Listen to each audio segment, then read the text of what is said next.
જય સ્વામિનારાયણ. સહજાનંદ વિદ્યાલયના વિડીયો લેક્ચરમાં આપ સર્વ વિદ્યાર્થી મિત્રોનું હાર્દિક સ્વાગત છે. ધોરણ 11 રસાયણ વિજ્ઞાન પ્રકરણ 1 રસાયણ વિજ્ઞાનની પાયાની કેટલીક સંકલ્પનાઓ. આજના લેક્ચરમાં આજે આપણે આણ્વીય દળ વિશે સમજીશું. અગાઉના લેક્ચરમાં આપણે પરમાણ્વીય દળ વિશે સમજ્યા હતા, તેનું કેટલું પુનરાવર્તન કરી લઈએ. કોઈ એક તત્વના નાનામાં નાનો કણ એટલે પરમાણુનું દળ નક્કી કરવા માટે આપણે પહેલા કોઈ એક તત્વના પરમાણુના દળને સંદર્ભ માનક તરીકે સ્વીકારી લેવું પડે. તો એ માટે આપણે કાર્બનનો સમસ્થાનિક C12 એના એક પરમાણુનું દળ 12 AMU હોય એમ આપણે સ્વીકારી લીધેલું છે. એટલે આપણે કંઈ કાર્બનના સમસ્થાનિક C12નું દળ 12 AMU પ્રમાણિત ગણીને અથવા તો પ્રમાણિત સ્વીકારીને તેની સાપેક્ષે દર્શાવેલા કોઈ પણ તત્વના દળને તે તત્વનું પરમાણ્વીય દળ કહે છે. આની ઉપરથી આપણે એક એમયુની વ્યાખ્યા આપી હતી કે ભાઈ કાર્બનનો સમસ્થાનિક C12ના એક પરમાણુના દળના 1/12 અંશને અથવા તો 12મા ભાગને એક એમયુ કહે છે. એક એમયુનું દળ સ્પેક્ટ્રોમીટરની મદદથી નક્કી કરેલું દળ આ પ્રમાણે છે: 1.66056 × 10⁻24 ગ્રામ. જાણે કે આપણે એએમયુનો ફોન નંબર બોલીએ છીએ 1.66056 × 10⁻24 ગ્રામ. એ જ રીતે એક હાઇડ્રોજન પરમાણુનું દળ સ્પેક્ટ્રોમીટરની મદદથી નક્કી કરેલું દળ 1.6736 × 10⁻24 ગ્રામ છે. આ બંનેના ગુણોત્તર ઉપરથી હાઇડ્રોજનનું પરમાણુય દળ આપણને 1.008 AMU માલુમ પડ્યું. હાલમાં આ એટોમિક માસ યુનિટ એટલે કે પરમાણુ દળ એકમને બદલે યુનિફાઈડ માસ એટલે કે એકીકૃત દળ એકમ એનો ઉપયોગ કરવામાં આવે છે. તેના આધારે આપણે આણ્વીય દળની વ્યાખ્યા આવી રીતે આપી શકીએ: કાર્બનના સમસ્થાનિક C12નું દળ 12 AMU પ્રમાણિત ગણીને તેની સાપેક્ષે દર્શાવેલા કોઈ પણ સંયોજનના દળને તે સંયોજનનું આણ્વીય દળ અથવા તો સાપેક્ષ આણ્વીય દળ કહે છે. ફરીથી સમજી લો, કાર્બનનો સમસ્થાનિક C12 એનું દળ 12 AMU આપણે પ્રમાણિત સ્વીકારી લીધેલું છે. એના સંદર્ભમાં જો કોઈ પણ સંયોજનનું દળ ગણીએ તો તે સંયોજનનું તે આણ્વીય દળ કહેવાય. અથવા એમ કહેવાય કોઈ સંયોજનના એક અણુનું દળ, બરોબર, એ કાર્બન 12ના એક પરમાણુના દળના 1/12 કરતા જેટલા ગણું હોય તેને તે સંયોજનનું આણ્વીય દળ કહે છે. આણ્વીય દળને પણ AMU અથવા તો યુનિફાઈડ માસ એકમમાં દર્શાવવામાં આવે છે. એની ગણતરી કેવી રીતે કરી શકાય તે હવે આપણે જોઈએ. એક જ અણુમાં રહેલા બધા જ તત્વોના પરમાણ્વીય દળનો સરવાળો એટલે આણ્વીય દળ. ગણતરી કરવા માટે આપણે આણ્વીય દળ આ રીતે કહીએ કે એક જ અણુમાં જુદા જુદા તત્વો હોય, એ બધા તત્વોના પરમાણુના પરમાણ્વીય દળનો સરવાળો કરીએ એટલે આપણને આણ્વીય દળ મળે છે. બીજી રીતે કહીએ તો એક અણુમાં રહેલા દરેક તત્વના પરમાણુની સંખ્યાને તેમના પરમાણ્વીય દળ વડે ગુણી અને ત્યારબાદ એ બધાનો સરવાળો કરવાથી આણ્વીય દળ મેળવી શકાય છે. હવે આપણે ઉદાહરણ દ્વારા સમજીએ. એક ઉદાહરણ લઈએ. મિથેનનું આણ્વીય દળ ગણો. તો મિથેનનું અણુસૂત્ર CH4 છે. અણુસૂત્ર પ્રમાણે જોઈએ તો એના એક અણુમાં એક કાર્બન પરમાણુ અને 4 હાઇડ્રોજન પરમાણુ હોય છે. એ પૈકી કાર્બનનું પરમાણુ દળ 12.011 U છે અને હાઇડ્રોજનનું પરમાણુ દળ 1.008 U છે. એના ઉપરથી આપણે આ રીતે આપણે આણ્વીય દળ ગણી શકીએ. આ માહિતી પરથી મિથેનનું આણ્વીય દળ નીચે મુજબ ગણી શકાય કે ભાઈ CH4નું આણ્વીય દળ બરાબર કાર્બન પરમાણુની સંખ્યા ગુણ્યા કાર્બનનું પરમાણુ દળ વત્તા હાઇડ્રોજન પરમાણુની સંખ્યા અને હાઇડ્રોજનનું પરમાણુ દળ. આમ કોઈ પણ સંયોજનનું આણ્વીય દળ શોધવું હોય તો પ્રથમ એ સંયોજનના એક અણુમાં રહેલા પરમાણુની સંખ્યાને તે તત્વના પરમાણુ દળ વડે ગુણી અને પછી એ બધાનો સરવાળો કરવામાં આવે તો આણ્વીય દળ મળે. ટૂંકમાં લખવું આ સૂત્ર તો આ પ્રમાણે લખાય: CH4નું આણ્વીય દળ બરાબર એના કાર્બન પરમાણુની સંખ્યા 1 ગુણ્યા કાર્બનનું પરમાણુ દળ, હાઇડ્રોજન પરમાણુની સંખ્યા 4 ગુણ્યા હાઇડ્રોજનનું પરમાણુ દળ. અને આ રીતે 1 ગુણ્યા 12.011 U વત્તા 4 ગુણ્યા 1.008 U અને આનું સાદરૂપ આપીએ અને એટલે આપણને મિથેનનું આણ્વિક દળ મળે છે 16.043 યુ. એ જ રીતે અન્ય ઉદાહરણ લઈએ. H2O એટલે કે પાણીનું આણ્વિક દળ ગણો. એમાં હાઇડ્રોજનનું પરમાણુ દળ 1.008 યુ અને ઓક્સિજનનું પરમાણુ દળ 16.0 યુ છે. તો આપણે પાણીમાં હાઇડ્રોજનના 2 પરમાણુ અને ઓક્સિજનનો 1 પરમાણુ છે. માટે H2Oનું આણ્વિક દળ બરાબર 2 ગુણ્યા હાઇડ્રોજનનું પરમાણુ દળ વત્તા 1 ગુણ્યા ઓક્સિજનનું પરમાણુ દળ. એટલે કે 2 ગુણ્યા 1.008 વત્તા 1 ગુણ્યા 16.0. સાદુરૂપ આપીએ તો માલુમ પડે 18.016 યુ. આમ પાણીનું આણ્વિક દળ 18.16 યુનિફાઈડ માસ છે. ત્રીજું ઉદાહરણ લઈએ કે ગ્લુકોઝનું આણ્વિક દળ ગણો. ગ્લુકોઝનું અણુ સૂત્ર છે C6H12O6. બરાબર. એમાં કાર્બન પરમાણુ 6 છે, હાઇડ્રોજન પરમાણુ 12 છે, ઓક્સિજન પરમાણુ 6 છે. અને આ દરેક તત્વના પરમાણુ દળ આપેલા છે. કાર્બનનું પરમાણુ દળ 12.011 યુ, હાઇડ્રોજનનું 1.008 યુ અને ઓક્સિજનનું 16 યુ છે. તો અહીં આપણે જોઈએ કે ભાઈ ગ્લુકોઝનું આણ્વિક દળ બરાબર 6 ગુણ્યા કાર્બનનું પરમાણુ દળ, કારણ કે કાર્બનના પરમાણુ 6 છે. હાઇડ્રોજનના પરમાણુની સંખ્યા 12 એટલે 12 ગુણ્યા હાઇડ્રોજનનું પરમાણુ દળ વત્તા 6 ગુણ્યા ઓક્સિજનનું પરમાણુ દળ. આમ 6 ગુણ્યા 12.011 વત્તા 12 ગુણ્યા 1.008 વત્તા 6 ગુણ્યા 16.0. સાદુરૂપ આપીએ તો 180.162 યુનિફાઈડ માસ. આશરે ગ્લુકોઝનું આણ્વિક દળ 180 યુનિફાઈડ માસ ગણતરી માટે લેવામાં આવે છે. હવે સવાલ એ થાય કે સાહેબ આ ગણતરી કરવા માટે જ્યારે આપણને કાર્બન, હાઇડ્રોજન, ઓક્સિજનના પરમાણુ દળ અહીંયા તો રકમમાં આપેલા છે, શું દર વખતે આપણને રકમમાં આપેલા હોય? તો મોટા ભાગે દાખલાની ગણતરી કરતી વખતે આપણને આ પરમાણુ દળ આપેલા જ હોય. પણ કેટલી વખત ન આપેલા હોય તો કેટલાક પાયાના મૂળભૂત તત્વો છે કે જે ગણતરીમાં વારંવાર આવે એના પરમાણુ દળ આપણે યાદ પણ રાખી લેવા જોઈએ. તો એવા કેટલાક તત્વના પરમાણુ દળનું કોષ્ટક અહીં રજૂ કરું છું.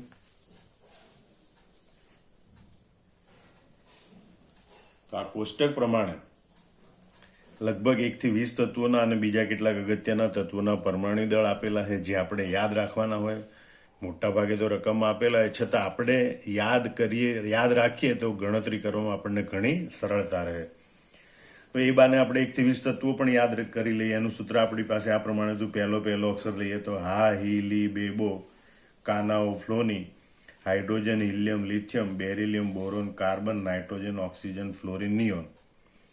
હાઇડ્રોજનનું પરમાણુ દળ 1.008 યુ છે. ગણતરી માટે મોટાભાગે 1.0 યુ લેવાય છે.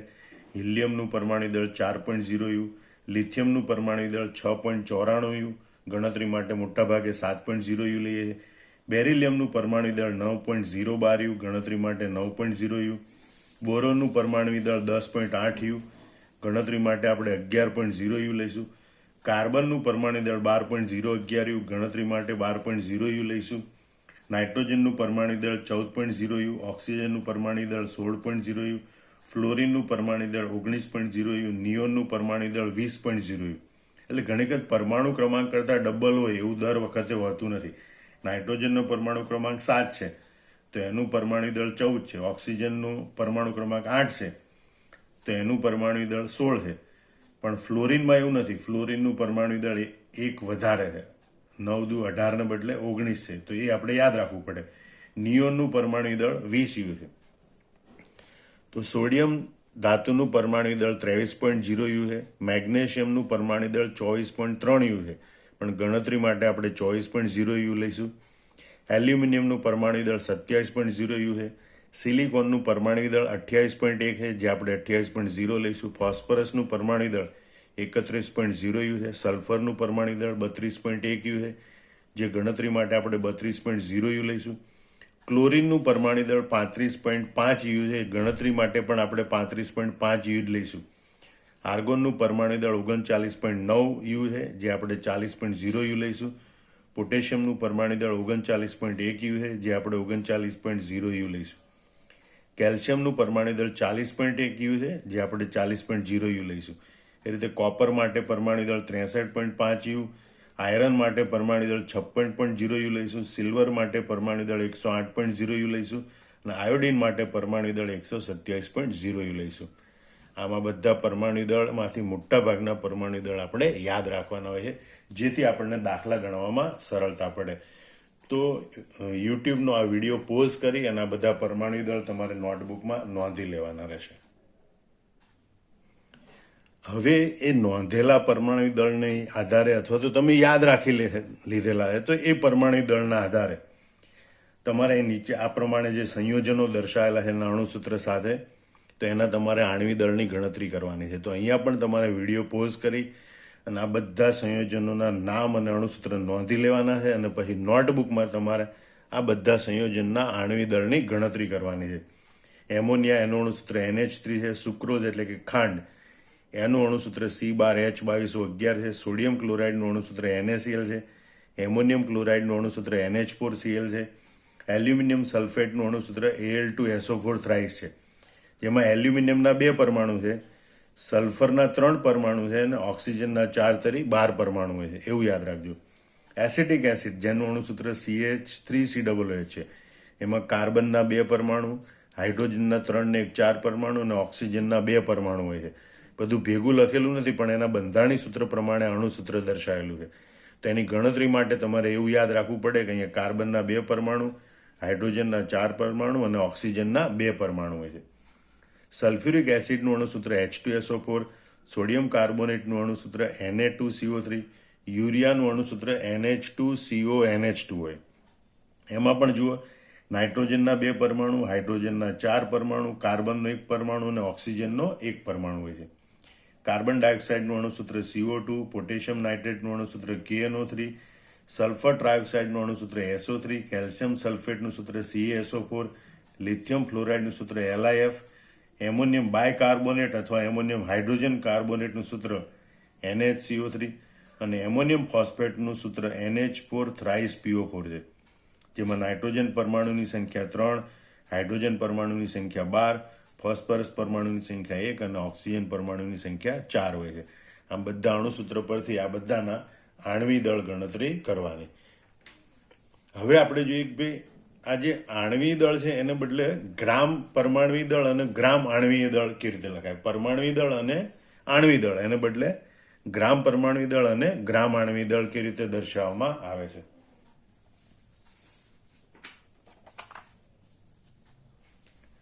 તો તત્વનું જે પરમાણુ દળ કે જેને આપણે યુનિફાઈડ માસ એકમમાં દર્શાવીએ છીએ, એને જો ગ્રામમાં દર્શાવવામાં આવે તો પછી એને ગ્રામ પરમાણુ દળ અથવા તો 1 ગ્રામ પરમાણુ કહે છે.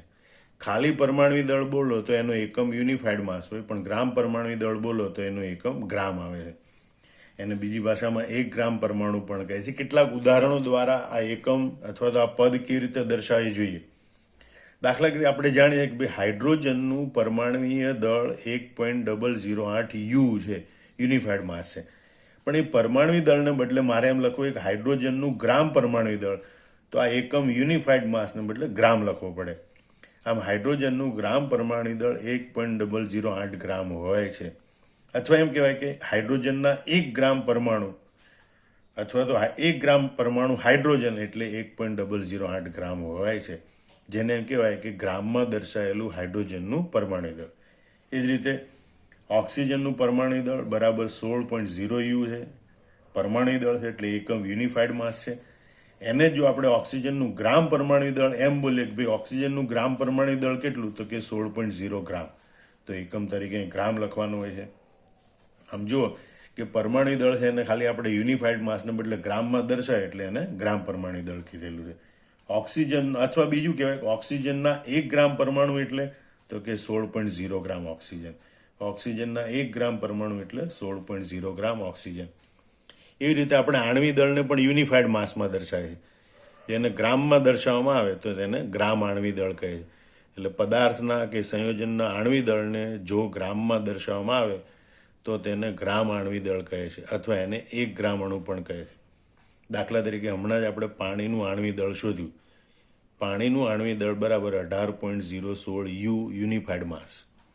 પણ જો આપણે એમ લખીએ પાણીનું ગ્રામ આણ્વિક દળ તો એ 18.016 ગ્રામ હોય છે. અથવા એમ કહેવાય પાણીના 1 ગ્રામ અણુ બરાબર 18.016 ગ્રામ પાણી. એવી જ રીતે સલ્ફ્યુરિક એસિડ H2SO4 નું આણ્વીય દળ 98.0 યુ હોય છે.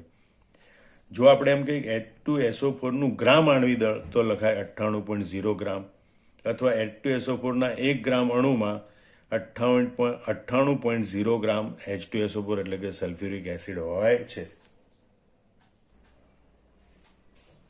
હવે આપણે સૂત્રદળ વિશે જોઈશું. ખાસ કરીને આયની સંયોજનો હોય NaCl, KCl, KNO3 વગેરે, તો એવા સંયોજનો માટે આણ્વીય દળને બદલે એ સૂત્રદળ તરીકે ઓળખવામાં આવે છે. તો એ આયની સંયોજનોમાં ઘટક કણો એટલે કે ધન આયનો અને ઋણ આયનની ગોઠવણી કેવી હોય એવી આપણે એ સમજીશું. ઉદાહરણ સોડિયમ ક્લોરાઇડનું આપી અને આ બાબત સમજવાનો પ્રયત્ન કરીશું.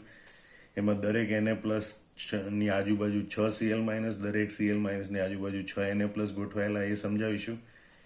NaCl સૂત્ર છે એનો ઉપયોગ કરી અને સૂત્રદળ ગણી શકાય એ સમજવાનો પ્રયત્ન કરીશું. તો આયનીય સંયોજનો જેવા કે NaCl, KNO3, Na2CO3 વગેરે બંધારણીય એકમ તરીકે અણુ ધરાવતા નથી. સમગ્ર અણુ એમાં હોતો નથી, પરંતુ ધન અને ઋણ આયનોની નિયમિત પુનરાવર્તિત ત્રિપરિમાણીય ગોઠવણી ધરાવે છે. દાખલા તરીકે સોડિયમ ક્લોરાઇડ NaCl માં સોડિયમ ધન આયન Na+ અને ક્લોરાઇડ ઋણ આયન એ ત્રિપરિમાણીય રચનામાં એકાંતરિત ગોઠવાયેલા હોય છે. જેમ કે એનું એક મોડલ જોવાનો પ્રયત્ન કરીએ આપણે કે આ પ્રકારનું મોડેલ માળખું છે કે એમાં આ જે કાળું ટપકું દર્શાવેલું છે એ જગ્યાએ Cl- હોય, અહીંયા વચ્ચે Na+ હોય, અહીંયા Cl- આયન હોય, અહીંયા Na+ હોય. મતલબ કે Na+ આયન છે એની આજુબાજુ બધે Cl- આયનો હોય અને Cl- આયન હોય એની આજુબાજુ બધે Na+ આયનો હોય. તો આ રીતની ત્રિપરિમાણીય નિયમિત ગોઠવણી હોય છે. એટલે કે ભાઈ સોડિયમ ક્લોરાઇડમાં સોડિયમ ધન આયન અને ક્લોરાઇડ ઋણ આયન એ ત્રિપરિમાણીય રચનામાં એકાંતરિત રીતે એટલે એક પછી એક ગોઠવાયેલા હોય છે. અને એટલે દરેક Na+ આયન 6 Cl- આયન વડે અને દરેક Cl- આયન એ 6 Na+ આયન વડે ઘેરાયેલો હોય છે. અને માટે NaCl સૂત્ર, અણુસૂત્ર, એનો ઉપયોગ સૂત્રદળ ગણવા માટે વપરાય છે. આયનીય સંયોજનમાં આણ્વીય દળને સૂત્રદળ ગણવામાં આવે. એટલે ઘણી ભાઈ આપણે લખીએ કે ભાઈ NaCl નું સૂત્રદળ, સોડિયમ ક્લોરાઇડનું સૂત્રદળ, એમ બદલે સોડિયમ ક્લોરાઇડનું આણ્વીય દળ લખીએ તો પણ એ જ ગણવામાં આવે. મતલબ કે NaCl નું આણ્વીય દળ લખો અથવા NaCl નું સૂત્રદળ લખો એ બંને સમાનાર્થી છે. પણ સૂત્રદળ એટલા માટે કહેવાય કે એ સમગ્ર અણુ નથી. ઘણા બધા ધન આયનો અને ઋણ આયનોનું એ સૂત્ર છે. દાખલા કે Na+ n ટાઈમ્સ અને Cl- n ટાઈમ્સ આ પ્રકારનું સૂત્ર છે અને એની ઉપરથી તારવેલું દળ છે. એટલે ઘણી વખત આણ્વીય દળને બદલે આયનિક સંયોજન માટે આપણે એને સૂત્રદળ કહીએ છીએ. આમ ફરીથી જોઈ લો, NaCl સૂત્રનો ઉપયોગ સૂત્રદળ ગણવા માટે વપરાય છે. આ અણુ સૂત્રનો ઉપયોગ સૂત્રદળ ગણવા માટે વપરાય. આયનીય સંયોજનના આણ્વીય દળને જ સૂત્રદળ તરીકે ગણવામાં આવે. કારણ કે ઘન સ્થિતિમાં સોડિયમ ક્લોરાઇડ એ એકાકી સ્પીસીસ તરીકે હોતું નથી. એટલે કે એક જ અણુ તરીકે હોતું નથી અને એટલે આણ્વીય દળને બદલે આપણે સૂત્રદળ ગણીએ. એ આ રીતે Na+ n times, Cl- n times એ પ્રકારે હોય છે. અને છતાં ગણતરી કરવી તો આપણે એમ લખાય કે NaCl નું સૂત્રદળ બરાબર સોડિયમનું પરમાણુય દળ વત્તા ક્લોરીનનું પરમાણુય દળ. માનો કે એક કરતાં વધારે આયનો હોય તો એ આયનોની સંખ્યા વડે પણ એને ગુણવું પડે. સોડિયમનું પરમાણુય દળ 23.0 યુ છે અને ક્લોરીનનું પરમાણુય દળ 35.5 યુ છે. અને માટે NaCl નું સૂત્રદળ 58.5 યુ થાય છે. આમ સૂત્રદળ એ આયની સંયોજનો, ખાસ કરીને NaCl, KCl, KNO3, Na2CO3 વગેરે માટે હોય. કારણ કે આવા આયની સંયોજનો છે એ બંધારણીય એકમ તરીકે અણુ ધરાવતા નથી, પરંતુ ધન આયન અને ઋણ આયનો ધરાવે. વળી એમાં ધન આયન અને ઋણ આયનો છે નિયમિત ત્રિપરિમાણીય પુનરાવર્તિત ગોઠવણી ધરાવતા હોય છે. દાખલા તરીકે સોડિયમ ક્લોરાઇડ લઈએ તો એમાં સોડિયમ ધન આયન અને ક્લોરાઇડ ઋણ આયન એ ત્રિપરિમાણીય રચનામાં એકાંતરિત રીતે એટલે કે એક પછી એક ગોઠવાયેલા હોય. દરેક Na+ ની આસપાસ 6 Cl- આયન, દરેક Cl- આયનની આસપાસ 6 Na+ આયન હોય છે. અને માટે NaCl સૂત્રનો ઉપયોગ એ સૂત્રદળ ગણવા માટે વપરાય છે. એટલે આયની સંયોજન હોય એમાં આણ્વી દળ છે એને જ આપણે સૂત્રદળ તરીકે ગણીએ છીએ. કારણ કે ઘન સ્થિતિમાં NaCl અણુ હોતો નથી, પણ અસંખ્ય Na+ અને Cl- આયનો એકાંતરિત રીતે ગોઠવાયેલા હોય છે. અને માટે આપણે આ સૂત્રના આધારે સોડિયમ ક્લોરાઇડનું NaClના સૂત્રનો ઉપયોગ કરી અને સોડિયમ ક્લોરાઇડ છે એનું આણ્વી દળ ગણી શકીએ. આ જ રીતે કોઈ પણ આયની સંયોજન હોય એનું પણ સૂત્રદળ આ જ રીતે ગણતરી કરી શકાય છે. આમ આપણે આજે આણ્વી દળ અને સૂત્રદળ બંનેને વિગતવાર જોયું, અને એ બંનેને તમારે બરોબર સમજી અને એની ટૂંક નોંધ લખી લેવાની. ઘણા બધા સંયોજનોના અણુસૂત્ર આપેલા છે, એ બધાના આણ્વી દળની પણ તમારે ગણતરી કરવાની. શક્ય હોય એટલા બધા પરમાણુ દળ તમારે યાદ રાખવાનો પ્રયત્ન કરવાનો. જય સ્વામિનારાયણ.